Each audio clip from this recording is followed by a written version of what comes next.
No, kaj reči, ob koncu sezone ta tekma se je pač končala z gladko zmago Mariborčanov, ampak letos so vas vedno, ko ste se srečali, nekako vsaj na koncu zlahka premagovali, vsaj zdelo se je tako na koncu dvoboja.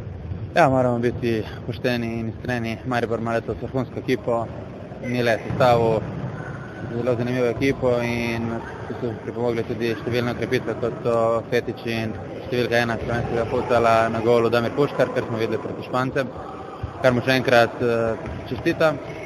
Drugače pa mi smo se borili po najboljših močeh. Žal smo imeli to nesrečo, da smo vedno nekako naleteli na najbolj neugodnega nasprotnika za nas, Maribor, in mislim, da na koncu lahko povlečemo črto in imamo kaj očitati, Maribor je zasluženo v polfinalu. No, in kakšna je potem ocena sezone? Ste pričakovali verjetno malce več?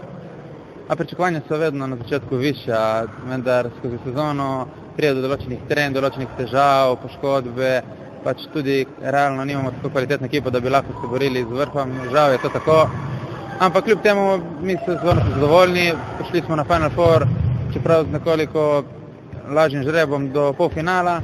Zasluženo smo se vrstili v četrtfinale državnega prvenstva, vendar na obeh poteh nam je stal Mile, Puškar in Maribor in žal mimo te ovire borom s tem trenutku ne more iti.